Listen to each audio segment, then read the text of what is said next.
제가 신학교에 근무할 때 신학대학은 1년에 한 번씩 선교사 파송 예배를 합니다. 그러니까 이른바 이제 신학대학생들, 신학대학원 학생들 중에서 1년간 이제 학업을 멈추고 선교사로 이제 견습 선교사로 가는 거죠. 그럼 보통 한 번에 가면 한 30명 정도가 갑니다. 그러니까 그분들이 선교사 파송 예배를 드리고 환송해서 잠깐 은혜를 나누는 그런 예배도 드립니다. 그런데 제가 학교에 있을 때 항상 보면 선교사 파송 예배를 드리기 전에 학기 초가 되면 선교사 현황을 쫙 게시판에다 하고 거기다가 이번에는 어느 나라의 어느 선교사님의 이런 사역을 돕는 분들이 필요합니다 하고는 쫙 리스트가 뜹니다. 현지 예를 들어 인도의 A 선교사님 사역에 이런 내용, 겸습 선교사 가시면 이런 내용 그게 뜨거든요. 근데 가만히 보면 제일 선교사로 지원을 많이 하는 나라가 어딜까요? 나라는 항상 달라지는데 항상 동남아가 제일 많습니다. 동남아시아가. 그죠? 왜 그럴까요? 심리적으로 가까우니까 1년이니까. 그래서 이제 선교사 후보생들이 주로 동남아시아로 많이 갑니다. 인도네시아, 말레이시아 뭐 이런 나라들 많이 가지요. 근데 항상 보면 이제 선교사 파송 예배를 드릴 때 쭉 이제 이번에 파송되는 분들 이름이 있는데 항상 지원자가 없는 곳이 있습니다. 어딜까요? 저기 중미, 저기 남미 이런 쪽입니다. 뭐 아르헨티나, 뭐 니카라과, 파라과이 이런 쪽은 잘 없습니다. 왜? 심리적으로 너무 멉니다. 여러분 기억해 보시면 제가 2014년에 교회에 이제 부임해서 그 이듬해 2015년 4월 12일 날 여기서 위임식을 하고 그 다음 날 그 당시 김성광 선교사님 가나안 학교 25주년 기념식을 하기 위해서 파라과이에 갔습니다. 제일 빨리 가는 비행기를 타고 갔는데 27시간 걸렸습니다. 갈아타고 다 해서 올 때는 더 많이 걸렸습니다. 그래서 제가 이게 보통 일이 아니구나. 그래서 다음부터 갈 때는 재미있는 영화를 몇 편을 좀 넣어가야 되겠다. 도저히 27시간 눈 뜨고 비행기 타는 게 이게 보통 일이 아닙니다. 오늘 우리 고봉기 선교사님 네 분이 선교사 가는데 저는 선교사로 가시는 것도 훌륭하고 다 훌륭한데 저 먼 파라과이로 가신다는 게 얼마나 훌륭한 일인지 모릅니다. 이게 심리적인 거리감이 참 먼데 그것만으로도 참 이분들은 훌륭한 분들이고 지금 이제 두 아이는 지금 뭐가 뭔지 잘 모르겠지만 참 훌륭한 분들입니다. 감사합니다. 그리고 김현일 목사님은 제가 한번 알아보니까 우리 교회 부임하신 게 2010년 5월 16일 8년 9개월 됐습니다. 오래됐죠. 다 하니까 그때 초등학생이었을 텐데 이제는 올해 대학생이 됩니다. 이분들과 길든 짧든 간에 먼 곳으로 가시고 또 담임 목사로 가시는 것이 참 하나님 앞에 감사한 일이기도 하지만 또 한편으로는 아쉽기도 하고 섭섭하기도 하고 그렇습니다. 제가 이 두 분 그리고 우리 가족들 그리고 여러분 모두에게 꼭 드리고 싶은 권고의 말씀, 특별히 우리 두 가정에게 드리고 싶은 권고의 말씀을 오늘 본문 중심으로 세 가지만 간단하게 말씀드리겠습니다. 오늘 본문은 우리 예수님의 지상 명령이지요. 모든 족속을 제자로 삼아서 아버지와 아들과 성령의 이름으로 세례를 주라 이렇게 되어 있습니다.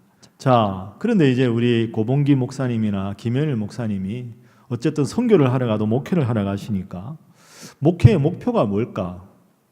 여러분 우리가 목표가 없이 열심히 하는 건 큰 의미가 없습니다. 내 목적지가 동쪽인데 죽어라 달려서 서쪽으로 가면 그거 엉뚱한 일이죠.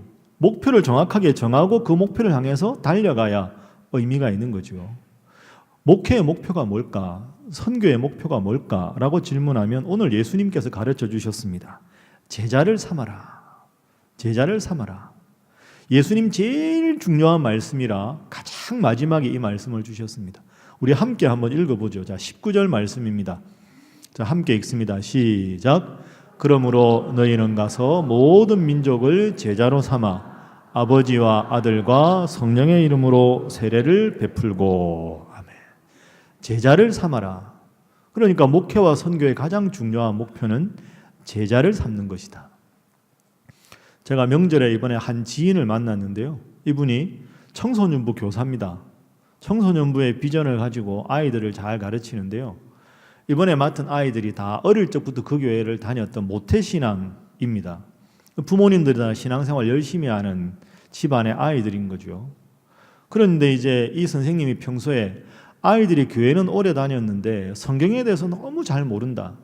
열심히 교회는 나오지만 말씀을 너무 모른다. 이래서 새해 첫 수업할 때 공과 공부 시간에 질문을 했답니다. 청소년부 애들한테.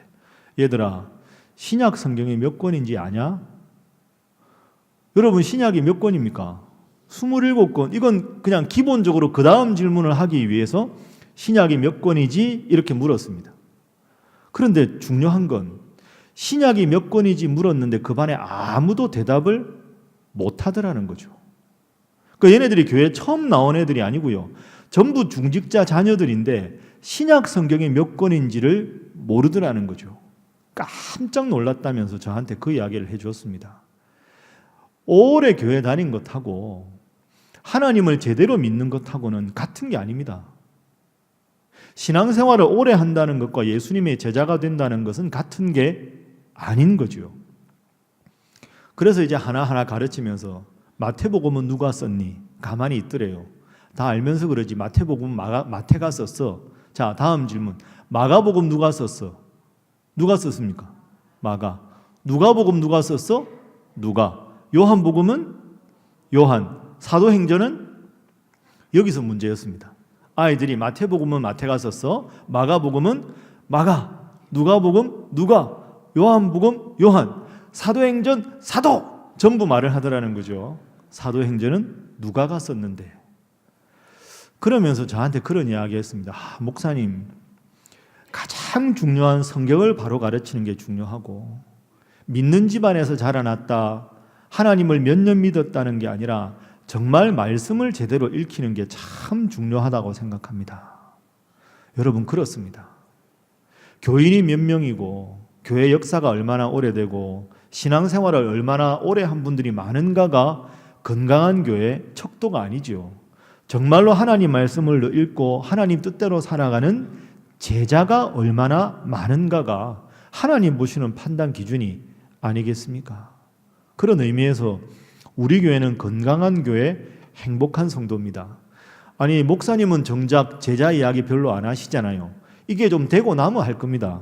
일단은 건강한 교회가 되고 행복한 성도가 되어야 그 다음 단계로 나가지 않겠습니까? 우리 고봉기 선교사님 파라과이에 가셔서, 우리 김현일 목사님 우리 주형교회 가셔서 건강한 하나님의 제자들을 많이 양성하셔서 하나님 앞에 인정받는 귀한 선교사, 귀한 목회자 되시기를 주님 이름으로 축복합니다.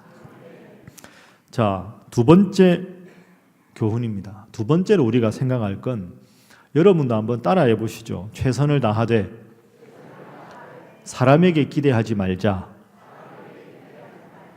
이게 제가 이제 두 분에게 특별히 드리고 싶은 말씀입니다. 목회는 최선을 다해야 합니다.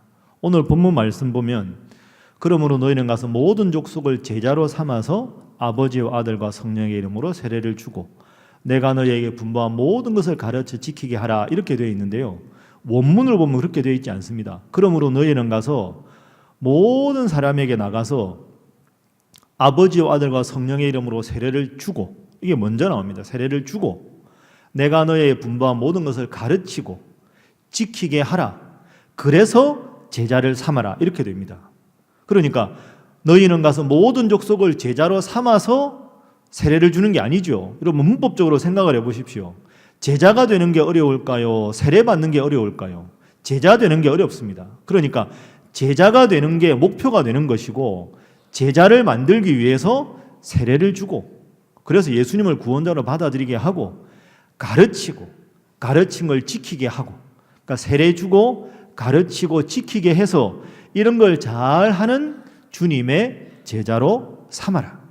그러면 제자가 되는 건 어느 날 갑자기 되는 게 아니죠. 끊임없이 구원의 복음을 전해서 세례를 받게 하고, 끊임없이 가르치고, 끊임없이 말씀대로 살게 해서 제자로 삼는 것.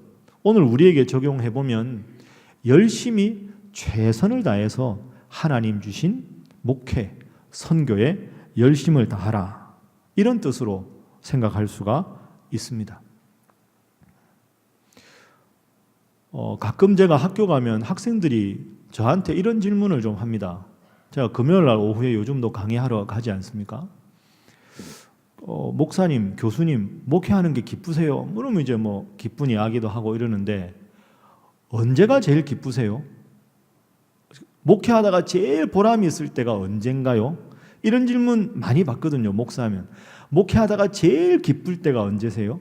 제일 보람이 있을 때가 언제세요? 그 질문을 했을 때 학생들의 대답은 기대하기로 그래, 부임한 다음에 교회가 안정되는 걸 보았을 때 기쁘고, 교회가 부흥하는 걸 봤을 때 기쁘고. 그게 아닙니다, 여러분. 저는 그렇게 대답하지 않습니다. 담임 목사가 가서 교인이 많아진 게 담임 목사의 기쁨이 되면 안 됩니다.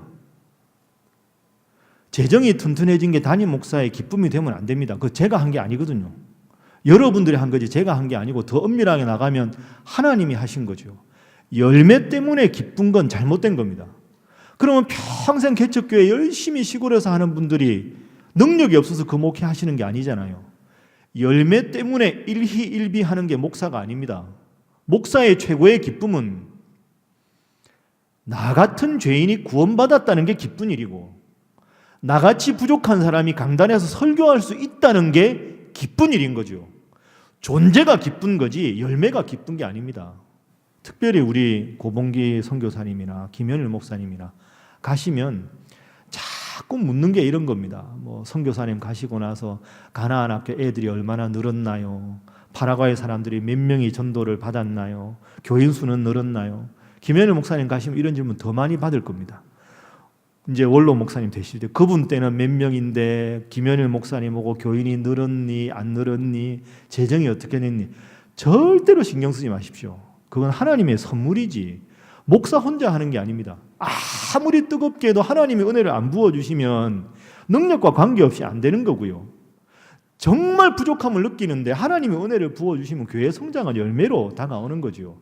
열매를 보고 기뻐하지 마시고, 내가 선교사로 부름을 받았다는 것에 기뻐하시고, 나 같은 죄인이 구원받아서 목회자로 설교할 수 있다는 것에 기뻐하시는 두 분이 되시기를 주님 이름으로 축복합니다. 그리고 아울러서 너무 사람에게 기대하지 마십시오. 사람에게 기대지 마십시오. 그거 별로 좋은 거 아닙니다. 항상 그렇죠. 솔직히 저나 여러분이나 다 우리는 죄인 아닙니까? 그러니까 너무 사람에게 기대하면 상처가 되고요. 그리고 처음부터 나쁜 사람은 없습니다. 하나님이 사랑하는 마음 주시면 그 마음 가는 대로 하면 되는 거죠. 너무 기대하다가 내가 원하는 반응이 안 나온다고 실망할 것도 없고, 그냥 그렇게 하나님만 바라보고 하나님 앞에 목회하고 하나님 앞에 선교하면, 내가 좀 힘들면 하나님이 채워주시고, 내가 기쁘면 교만하지 않게 해달라고 기도하게 되고, 그렇게 살아가면 되는 것 같습니다. 그리고 저도 많이 느끼는데요, 두 분도 앞으로 많이 느낄 겁니다. 이 정도 설교하면, 이 정도 하면 좀 이렇게 교인이 변해야 되지 않을까, 그 착각입니다. 어제 우리 교인들 앞에 이런 말하면 교인들이 상처받을지, 여러분 그거 아닙니다. 그게 아니고요. 여러분도 생각하십시오. 여러분도 똑같습니다. 이렇게 교회학교 선생님, 전도사님 다 마찬가지인데요. 변화는 목사가 시키는 게 아닙니다. 여러분이 구역장의 구역원들을 변화시키는 게 아닙니다. 말씀이 이런 겁니다. 말씀대로 사는 게 이런 겁니다라고 선포하는 것까지가 우리가 하는 거고요. 변화는 성령 하나님이 시키시는 겁니다. 말씀을 전한 다음에 이렇게 전했으니 이렇게 변해야 되겠지, 그건 내 생각입니다. 하나님이 변화시켜 주시는 거죠. 말씀의 기준을 두고 전하고, 변화는 하나님께 변화시켜 주시면 감사하고, 변화되지 않으면 내가 말씀을 더 제대로 전하지 못한 게 아닌가 하고 스스로를 돌아보면 그게 되는 거죠. 여러분도 마찬가지 아닙니까? 자식을 위해서 기도했는데 자식이 여러분 마음대로 잘 안 변합니다. 때가 되면 하나님이 은혜를 주시면 변하는 거죠. 그래서 제가 학교에 있을 때나 목회할 때나 중요한 건 나와 교인의 관계가 아니고 나와 하나님의 관계다. 하나님 앞에 내가 정직하고 하나님 앞에 내가 성실하면 나머지 열매도 하나님이 알아서 해주시는 것이고 변화도 하나님이 해주시는 거다. 여러분들도 마찬가지입니다. 이 정도 하면 이 정도 해야지 사실은 거기서 인간관계가 힘들어지고 상처받는 거죠. 끊임없이 기도하고 내가 부족한 게 없는가 스스로 돌아보는 그게 더 중요한 겁니다. 변화는 누가 시키신다고요? 하나님이 시키신다.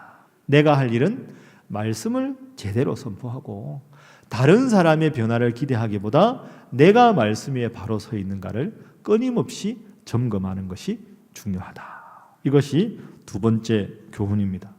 세 번째, 오늘 본문이 주는 중요한 교훈은 20절 말씀입니다. 자, 여러분 20절 화면 한번 보시죠. 자, 20절 함께 한번 읽겠습니다. 시작. 내가 너희에게 분부한 모든 것을 가르쳐 지키게 하라. 볼지어다 내가 세상 끝날까지 너희와 항상 함께 있으리라 하시니라. 아멘. 저를 한번 따라 하시죠. 내가 너희와 항상 함께 있으리라. 이게 제일 위로가 되는 말씀이고 힘이 되는 말씀입니다. 제자들에게 예수님께서 부활 성천하시면서 내가 너희와 항상 함께 있겠다. 너희들 눈에 내가 안 보여도 내가 저 하늘 보좌에서 항상 너희와 함께 있겠다. 이게 얼마나 우리에게 힘이 되는 말씀입니까? 우리 목사님들뿐 아니라 여러분들도 마찬가지 아닙니까? 참 예수님 이 말씀 하실 때 생각해 보면 인간적으로 생각해 보면 참 예수님도 마음 아프실 때가 많았을 겁니다. 제자들 3년 동안 동고동락하고 그렇게 잘 키워놨는데 예수님 십자가에 달려 돌아가실 때 전부 다 도망가잖아요. 한 명도 안 남고. 너무하지 않습니까, 여러분? 3일도 아니고 3개월도 아니고 3년간 동고동락하고 그 엄청난 기적을 보여주셨으면 최소한 11조라도 남아야 될 거 아닙니까? 한 명이나 두 명 전부 다 최선을 다해서 도망갔습니다. 그런데 예수님께서 그 골방에 갇혀서 덜덜 떨고 있을 때 요한복음에 보면 탁 문을 열고 들어가셔서 너희에게 평강이 있을지어다. 야, 그 대단한 예수님의 수준이죠. 오늘 본문 말씀 너희가 앞으로 아무리 부족해도 내가 영원히 너희와 함께 있겠다. 이게 얼마나 큰 위로입니까? 앞으로 이제 고봉기 선교사님 가족 가서 기쁠 때도 있고 보람도 있을 텐데 때로는 진짜 내가 잘못 왔나? 진짜 갈 수도 없고 내가 왜 이런 일을 당해야 되나 이럴 때가 분명히 있을 겁니다. 김현일 목사님도 담임 목회하면 좋은 점도 많은데 때로는 부목사 때가 마음이 훨씬 편했다. 이럴 때도 있을 겁니다. 좋을 때만 있는 게 아니지 않습니까? 봄이 있고 여름이 있고 가을이 있으면 또 겨울이 있습니다. 그런데 오늘 본문 말씀에 예수님이 내가 영원히 너와 함께 하리라.